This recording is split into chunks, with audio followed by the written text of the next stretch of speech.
News stories were coming in about this strange virus in Wuhan, China. It was weeks before we saw the first cases in the US. As the numbers went up each day, my curiosity got the best of me, and I started plotting the curves. Here's stories from real people all over the world and how they've responded. I'm Sally Hendrick, founder of Shout Your Cause, and this is COVID-19, The World Responds. Hello, Lindsay Padilla. How are you doing today? I'm doing great. How are you? I'm good. I want to hear about you, what you've been doing. We've known each other for a few years now, but I know that we are in this online entrepreneurial world and life keeps changing. So give me an update. Particularly in 2020, if we're being real here. You think? Yeah. So man, Sally is like one of the first people I met online, if I'm being honest. Like we met in Kimra's program. I mean, that literally was one of the first things I ever purchased. So we've been around each other for a while and we haven't caught up in a while. So it's really, it feels really refreshing to see your face. So yeah, what have I been up to? So I teach people how to create courses, and I have a program that helps them launch their first course really quickly and focus on their teaching and the things that they want to do and not the boring stuff. And so that's been a journey. And, you know, my business model has changed over the last 4 years in so many ways. But when I first started, I was doing services and I was, helping people teach better. But me buying Kimra's program, that's not what I bought it for. I thought I was a health coach. So it's always fun and always an amazing journey of the pivots. I was also a health and fitness coach. Right? I mean, it's kind of, who was saying that? It's either health coaching or like life coaching that is an entry point for lots of women into this industry. Yeah. So it makes sense. Yeah. And then they move into what they really want to do. Yeah. They get that transformation, I had a health transformation personally, and I was a Beachbody coach. So mine was actually through network marketing. I did too. And so I think it was funny because I was a professor. So I always say in my introduction too, like I'm an accidental entrepreneur. Because I was a professor of sociology at a community college, and that was my dream job, like no joke, my whole life. And when I had the gaping hole of no more education and like dissertation and research and all that stuff, maybe I should like work out or something. And then that was network marketing. And so when I found Kimra, it was like, oh, well, like online, I've helped people like get healthy. So therefore that's my business. And like, if they want to buy Shaco or whatever, cause that's what I was selling, they can, but I'm not going to lead with that. And I'm not going to be dependent on a network marketing company to like make decisions about like what I was allowed to sell. So that was like the first thing in my head. And then go down the rabbit hole of like, how could I do this better? And I find out, I could just sell my own thing. And so I was a teacher and I had taught online for all of those 10 years of teaching. Yeah. And so I was able to help entrepreneurs teach better. And so that's always been the core. Yeah. Sell what's in our brains. Yeah. That's which what is really I cool discovered too. Yeah. I felt like, oh wow, I've landed on Planet Facebook. And it is so different from corporate world, because you come from academia, but I came from deep corporate. Yep. I was in a consulting firm that was small, but the corporate clients that we had were big, really big.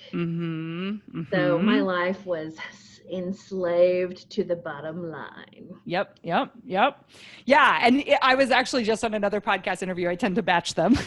And we talked about how the idea of academia, actually, I didn't realize that some of my core beliefs about what I wanted to do with my life. I love teaching, so I've maintained that. But I also like the autonomy, and being a professor has a lot of autonomy, not as much as K through 12, but I was able to have half my teaching load online. And so I knew that life. I was about that life where I only had to go on campus 2 days a week. Getting side eye from some of my fellow professors, and actually a lot of unions make it like a rule that you still have to come on, but that's a whole other story. But yeah, summer's off and like, I'm taking sales calls in my office. Like they didn't know that my last semester. So yeah, it was a flexible job. It was very autonomous, and I got to do basically whatever I wanted in my classroom. So when I get to entrepreneurship, I didn't realize that that was also the same thing that attracted me to being a college professor. And so I think that has always been a part of it. It was just, I just wanted like a salary in healthcare. I grew up with a father who was an independent contractor. I never saw him as an entrepreneur, but he totally was. And it was a lot of up and down. And so I went for stability, like as fast as I could. And then face to face looking at that choice between risk and stability, and ended up on the risk side again. Don't think I'm going back either. Yeah, I don't think I am either. I did have a little bit of a moment in 2018. I kind of remember that. I backed up. Yeah. I don't remember when we talked or how much you knew about that, but my mother had died in December of 2017. And she had been sick for 16 years, wheelchair 6 years. So it's like really, really difficult situation. And I honestly thought, and this was so weird, this big opportunity landed in my lap and she died in the same week. Now the opportunity though was going to make me have to bust my butt for the next couple of months to get ready for it. And I was like all in. But something happened where when she died and all this stuff got taken off my shoulders, I was a raw, hurt person underneath and didn't have the capability to move into that. And I ended up pulling myself out of it. I made up some excuse, but I exited. Excuse me, but it was weird. It was really weird. So I even had my resume ready to go. Oh wow! And all of those things, but it it felt so wrong. It felt wrong, and so I just decided to keep sitting on that, and I drove for Lyft for 3 months. Wow. Yep, making it work. I have a dry cough. No worries. Let me COVID. I'm just there you go. We're coming up on a new surge here, so who knows? Well, that's what we're going to talk about too here in just a second. So, have you thought about going back to teach, and have you done any wavering? Really great question. No, I personally haven't, but and I really don't think I will. I'll say this, like, having the degree I have and I had a tenure track position. I didn't get tenure. I was literally a year and a half outside of tenure. So leaving before tenure is like a whole other conversation, but we did it anyways. My husband left the semester before. He was actually a year ahead of me, got his job. So we both were like, F that, like, we don't need tenure. However, like, our degree wasn't going to blow up. We couldn't unhave that experience or anything like that. So that mitigated a little bit of my fear, where I was like, okay, worst case scenario, we go back, we're not completely not marketable in the industry. And so that helped us make that decision to leave. And we were younger in our career as well, I guess, a little bit.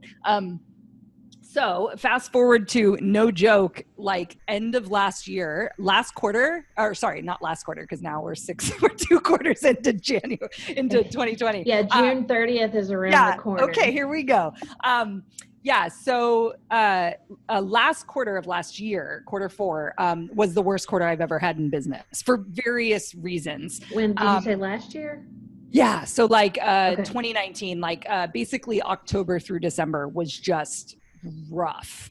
And on the flip side of that, we were coming into the best quarters I've ever had. So all to be said, that some of those moments that we had, my husband was like, actually, I think I might want to go back.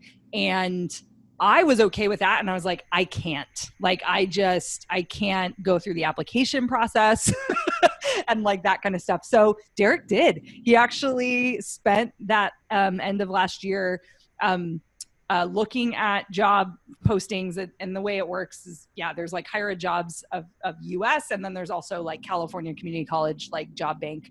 So he resubscribed back to those things and had stuff on his radar, but he wasn't like, we're not going to move to the middle of nowhere just so I can work. And we were like, okay, cool. Cause that is a part of it, right? Is like colleges are lots of different places. And so if you get a good one in a good spot, you've hit a jackpot. So funnily enough, two of the jobs were one was in San Diego. Miracosta was hiring, and they're literally the top paying college in the state of California. And always something on the top of because it's always public information, what people get paid. And so I was like, oh, that was always the dream college, like that you wanted to teach at, because they got paid so well. And then I think Santa Monica City College also had an opening. Wow. Yeah. That's in LA. Yeah. So it would have been expenses from a rent perspective. So it rolls into January, February. We launch a new product. I completely restructure my business, all in positive ways. And he's now facing job interviews in a time where things were looking really positive. And I was like, okay, cool. Do you still want to do it? And he's like, yeah, I think so. And then COVID hit, actually. And Santa Monica City got back. He was supposed to interview the last week in March for both jobs in North County, San Diego, and then Santa Monica. Santa Monica came back and said, actually, with everything going on, we are not even hiring for that position anymore. It's going on hold. And the other position said, yes, we're hiring, but it's now a Zoom call. And I'm like, oh, they're freaking. And I'm like, and Derek's going to look so good. Like, we have a mic. He like taught in front of a blackboard. Oh, he was going to be, like, yeah, exactly. Yeah. Hey, So he prepares for it, and he ends up not getting it in a different way. Like, it's always usually two steps, sometimes three. But the first step is a teaching demo and an interview, usually with about 4 or 5 faculty and admin. And then the next step is often the vice president and likely the president as well, if you make it to the top like 2 or 3 people. So we didn't make it to that second level, which we thought he would. But it was really fascinating to write a cover letter, do the application, and have to defend why you were out for 3 years, I guess is what I'm trying to say. And so now we're at this point, and he ended up not getting it, but that was also early in COVID and everything that was happening. However, we knew, and I know you were posting a lot about what was going on, and we were following numbers. I had my temperature taken on February the 4th in Ecuador. Wow. So it was way early. Lots of people were paying attention that early. Yeah. So we were shut down by the end of March, but we knew what was coming. But I don't think we really sat with what was going to happen from an education standpoint as much. They were scrambling. And now we're looking back. He actually is like, I don't think I ever want to go back. And we've launched a software, and I'm sure we'll talk about that. But I don't think I ever want to go back. Because, oh my gosh, could you imagine being a brand new professor walking into this fall? Like, what a shit show. And even this whole last spring, I know that these faculty members had to work their asses off, and we're having so many things thrown at them. So were the admin, so were everyone. And it's like, oh, when I was teaching, and you're in your year 3 of teaching, you start to get a great system going, and it's not, stuff doesn't take as long. But when you got something like that thrown your way, you're having extra meetings, extra decisions, extra expectations, and you're not getting paid for it. What's happening is they're not getting stipends or any sort of extra increases in pay, and they literally are in survival mode. Both their students and their faculty. So it can't be a positive working environment, I guess is what I'm getting at.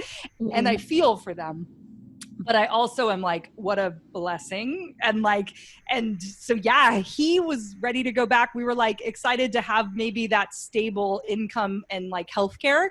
And then now fast forward, 4 months later, where we're at now, it doesn't even make sense for him to go back. And we have a lot of other things that we're working on now. So I think he flirted with it, and we got close, played with that scenario, and, but no, not going to happen anytime soon. I doubt. So let's go back to the software thing you brought up. Because I launched something too. Oh, did you? How fun. What is it? Tell me. Barely. Well, it's called the Sales Funnel Generator. Oh, cool. I said we're barely too. We did lifetime licenses. We're about a month out of the actual software. So yeah. And mine it's a little different. I wrote the macro myself, but I have to do something with the information once somebody submits. So there's a little bit of manual. Stuff. So there's like one little delay, but it also gives me the opportunity to read through people's stuff, because the work I do with people is so deep that I like having that information. It makes it much easier for me to get them into my mastermind. Oh, nice. Yeah. So, perfect. Yeah. Sweet. So what are you doing? Oh, go ahead. Are you doing monthly right now? Like monthly, like membership to it or whatever? I have a monthly membership that I've had since 2016. And it has morphed over the years, if you will, as to what all I teach. And it was almost like I would teach things for the beginning of somebody starting a business, and then I was teaching things about scaling, but the in-between was not quite there yet. And so I had to kind of go fill in the blanks. And that's where the software comes in. It gives you a huge boost for the middle piece. Nice. And really helps you create your purpose and your messaging, things like that. And then you can develop your sales funnel a heck of a lot faster. Nice. Cool. Yeah. And then now I'm working on templates, which I've got them ready to go. And so now when people buy the Sales Funnel Generator, then they're also going to get the templates. It's paint by number. Take this answer, place it here. Boop, boop, perfect. Boop, boop, boop, that kind of thing. So it's not like overnight like that, but it gives people like this framework that otherwise they wouldn't have. Yeah, people need the like bumper, like yes, that's you called, do. The bumpers, the bowling alley bumpers. The bowling alley bumpers, definitely. So tell me about yours. I want to hear what you. So our product is called Hello Audio, and we're actually all about taking any of your content, courses, memberships, events, summits, premium stuff usually, and we're turning them into private audio feeds that actually play in your customer's podcast player. So the what we've noticed over the last 4 years, and everyone talks about it, it's not that new, is that a lot of people don't finish their courses, right? So they had every intention of like tuning into every group coaching call and watch every second of the videos, and those rates are abysmal for the most part. And so I spent a lot of my 4 years helping people improve those things. And we noticed, people would ask things like, they would be focused so much on things like PowerPoints and all that stuff. And so I built a program, BBB, Build a Better Beta, which is about not working and focusing on those kind of things and really just focusing on teaching. That helped strip that away. And then we just started realizing that we decided to make a feed for our students of all the material that they could just then binge and listen to while they're walking their dog. So we created that, and my husband, I kind of went to him and I was like, is there something here? Like, do we teach people how to create their own private feeds? Because it's possible. It's a little convoluted in something like Libsyn, for example. Yeah. But it's there. It's just not made for folks like us, for digital product creators, for marketers. It's not set up for us. It was set up for podcasting publicly. And that's really the point. What's the public part of this? Because can you keep it behind a locked door? So some of the nuances of the product. So you can. And the private feed, what we're doing is generating a unique student URL. So like Sally buys my thing, it's this URL with this kind of off code on the back end. So we'll say XYZ, whatever. So it's Sally's. There's little nuances that we're doing. So it is not searchable on Google. So the podcast won't come up. It obviously is not searchable in a podcast player. So if someone's like searching for your course title to like subscribe to it, it's not there. But then at the next layer is, that's Sally's feed. If Sally stops paying or asks for a refund, I, as the teacher, can say, oh, don't give her any more things, right? To remove that podcast feed. So that's there. There are nuances of, so it plays on any podcast player that takes a unique URL. an RSS feed URL. So it's not every single one. It's not Spotify. It's not like Google Podcasts and a couple others. Is it So Apple? that's okay. But yeah, Apple Podcasts and like Overcast and, you know, a lot of popular Android players all work. And so the way you can set it up on your own phone, like I can't control the preferences as the teacher, so because it depends on what you're playing it in. But what's cool about that is, you know, a question we get a lot is like, well, why can't I just do an MP3? Like, why does it have to be? And it's like, yeah, I don't know about you, but have you ever actually downloaded all the lessons that have MP3s? They end up somewhere weird on your computer. They're not named appropriately. You don't know how to get them to your phone. They're named or like you get them, supercalifragilisticexpialidocious. so it's messy. Yeah. And it's funny because people are like, oh, well, I put an MP3 in my lesson. I'm like, yeah. And like, are we even watching on our phones these, like in Kajabi? Like Kajabi has an app. I would say they're probably the most furthest along on that. But like most people have to sit down at a desktop to like do the work. And that's the hard part, right? And the desktop has all the notifications and all the things. So we were just trying to bring it down to how can we allow people to get access to the content quickly. It doesn't mean it's the entire course.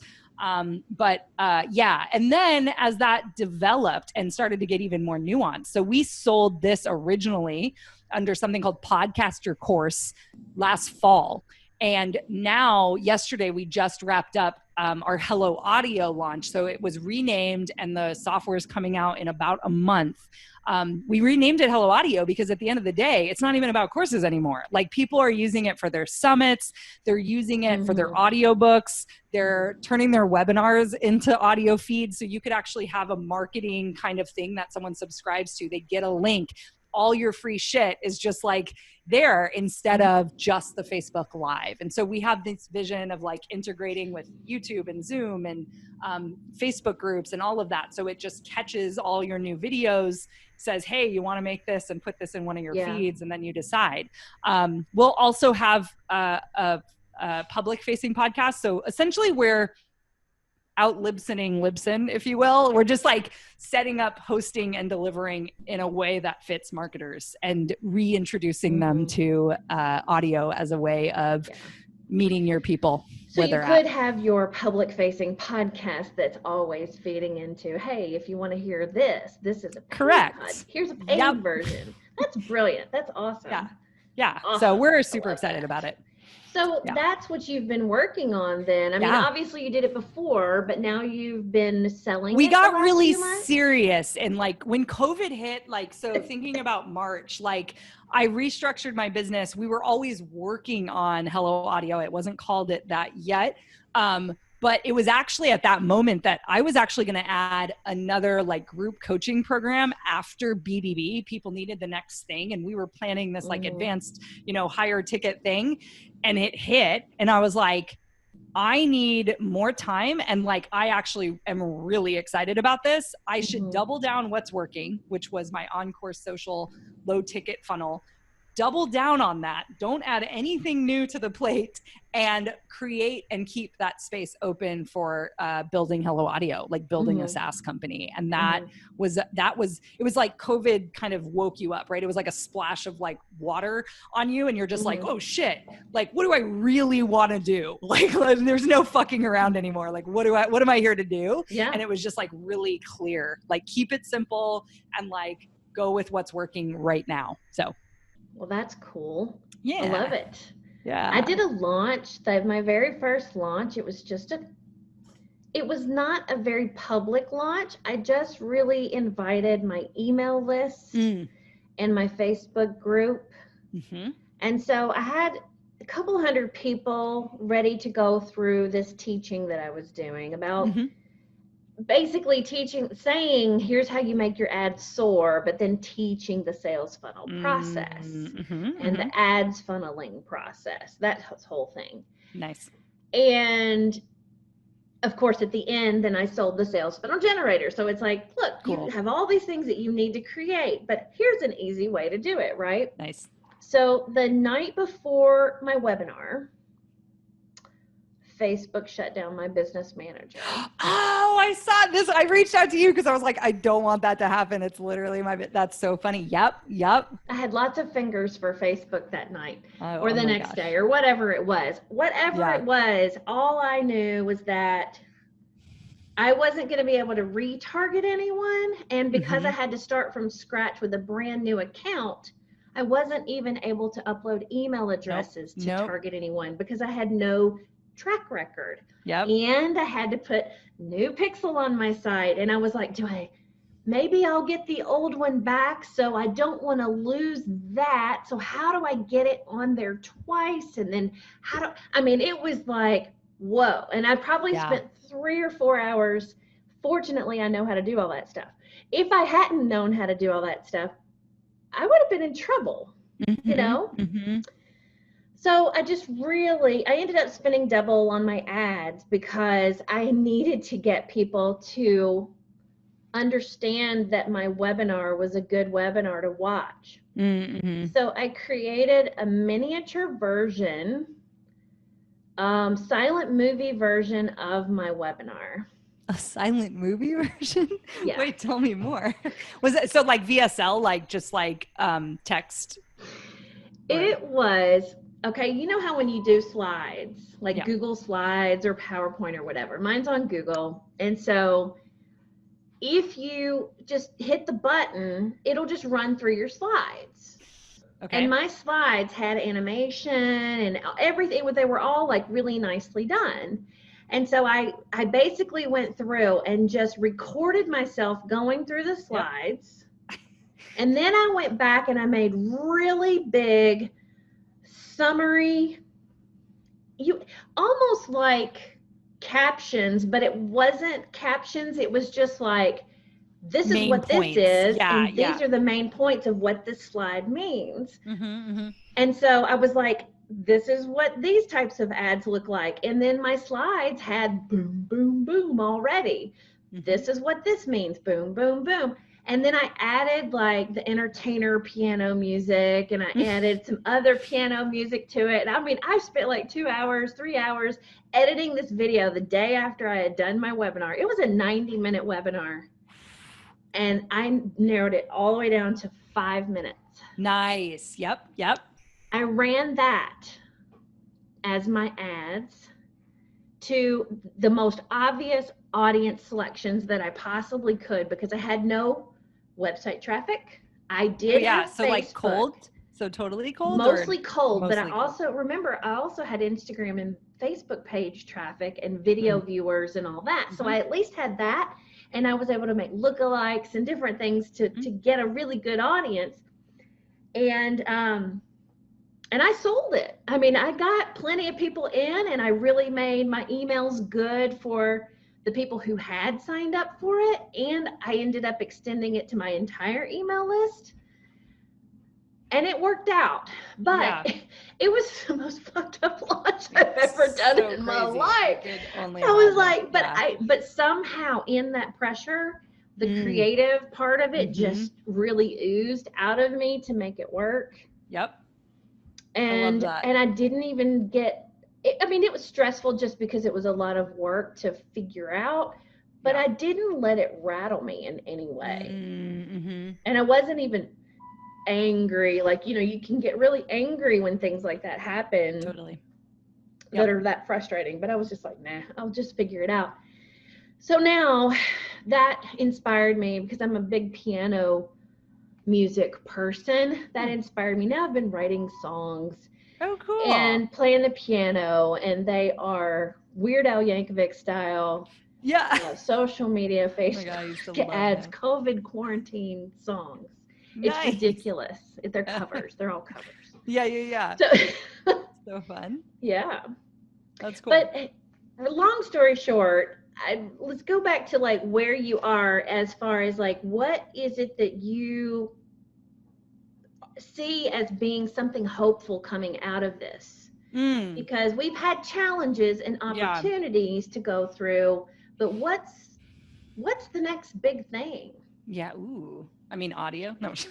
Yeah. Of course. I think. Hello. Hello. Audio. Hello. Audio. Yeah. So Yeah, I like this question because I do think there's, just a lot of like burning shit down that's happening and rebuilding and restructuring. And as a sociologist, that's what I taught, right? So I think there was this whole big moment where like people are like, oh, everything's made up. And it's like, yep, it's all made up. Like we get to decide what this looks like. And I think COVID really made us realize that. And I don't think it's over in any way, shape, or form. I think there's going to be some really interesting things that are going to happen economically. But this idea that the US government actually sent people checks. I actually have this whole thought about applying for like the PPP loan and some of the stuff that I had as a business owner, that cash that I had access to that the typical like Main Street American did not have access to is just evidence about how this country totally values businesses and in such a way that it does not value the individual worker, which I have thoughts on that, but that's not what this is about. The happy worker. Yeah, all the things. I took pictures at the statue in Hungary. There you go. Yeah, heck yeah. Workers of the world unite. Yeah, so I think it revealed a lot of the really built-in problems in this country, which we're also experiencing with everything that is happening this June. And so I think there's a chance here to really be like committed to change things because we recognize how ingrained it is and that when it burns down, we can rebuild it. And so same with the college system. I think I'm going to be watching that very closely to see what changes happen as it relates to online education, as it relates to, the need of some of these schools and what that means for colleges and degrees and all of that. So I could have commentary on so many different layers to it, but I think the hopeful part is the conversations that we're having now seem to have, it's heated. Shit is serious on Facebook when it comes to a lot of unfriending and a lot of blocking and a lot of tough conversations. I'm here for those too. But and within an election year at that, it's a lot. It's a lot. And I think there's a chance for people to realize, the other part of the sociologist in me comes out that says, we are living in a moment in history and we get to impact it. So it's in our face that we can have an impact on what's going on in the world. And when I used to teach that in sociology, it's actually really hard to get people to realize that by just voting or by just going to a march, that doesn't seem like it's going to change anything. By just wearing a mask. Yeah, all that, insert anything. And everyone always thinks as an individual, they don't have an impact, but that's just not true. And we're historical agents acting. And so we're going to look back on this and have to talk to our kids about the actions that we took in this very, very pivotal moment. And that, I think it's actually showing us more quickly that is true. Having taught through, I remember the day I had to walk into my classroom. I remember exactly what class it was. I'm trying to see if I can remember my students' faces, but I remember the drop down, pull down, overhead projector. It was at Monterey Peninsula College. And I remember walking in and having to talk about Trayvon Martin. And that's when Black Lives Matter, literally the hashtag was created years ago. And I remember it. And I remember that moment and being like, whoa, this is so fucked up. And I was able to teach through that. And then Occupy Wall Street. And then I could go down the list of all the things. The 1%, the 99%. They lived behind me on Legislative Plaza for months. It was, talk about it. That is a whole other social movement that I could make commentary on. However, so, and here we are, right? And all of this is happening and people are like, oh, this isn't going to change anything. And I'm like, no, but it is. But it is. And it is happening. And I think that's the other part too, is it is very different what's going on right now. I was kind of, my analysis was, Trayvon happened and they came up with Black Lives Matter as a hashtag and it got traction on Twitter. It stayed. Clearly it stayed. Yeah.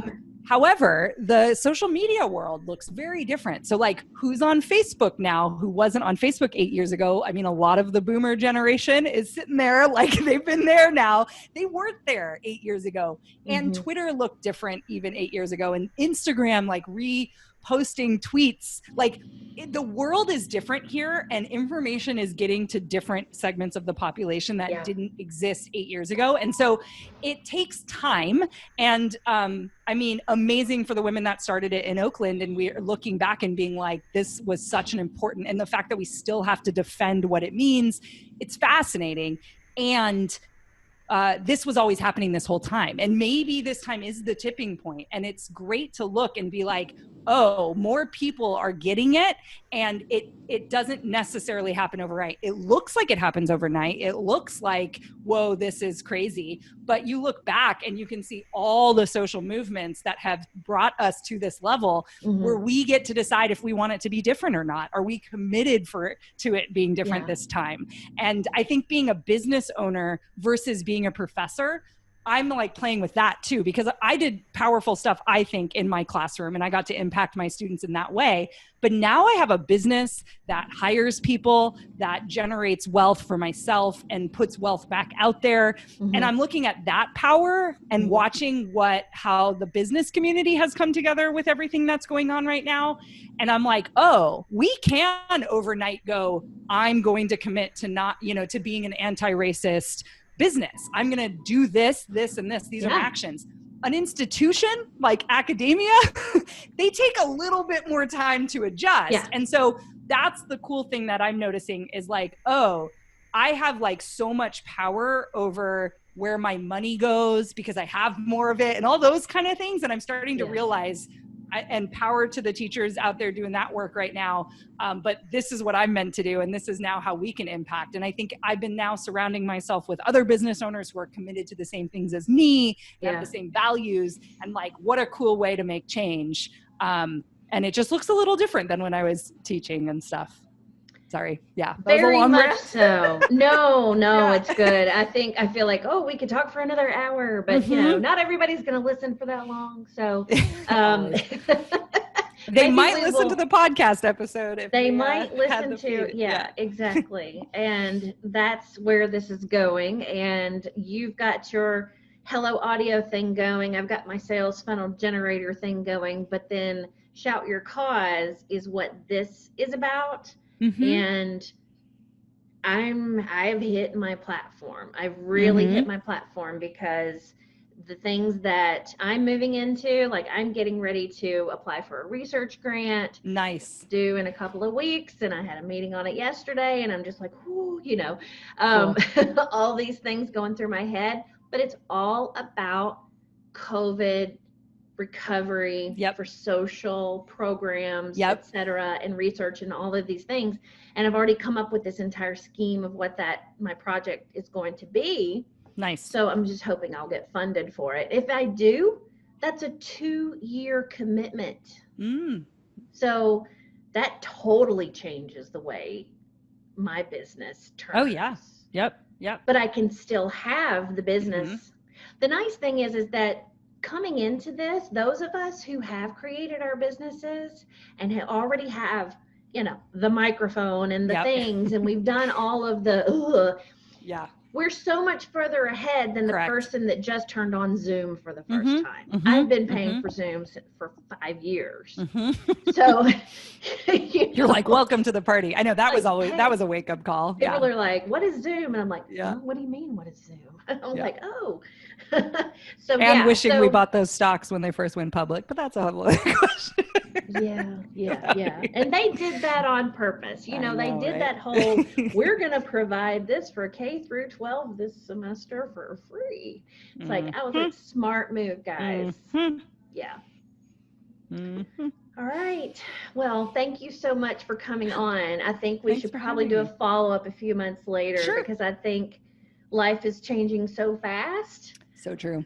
That we're going to be in 3 weeks. It'll be a whole different ballgame. Well, yeah, I know that for a fact that it will be different, especially with the, I look at the databases every single day. I know it's dangerous looking, super dangerous looking. Yes. It's such a bummer.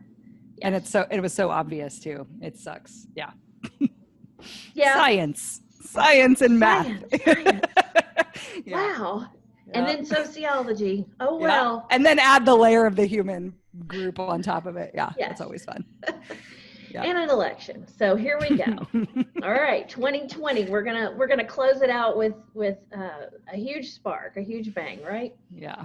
All right. Well, thank you so much for coming on. Thanks, Sally. It was good connecting again. Yeah, for sure. All right. Thanks.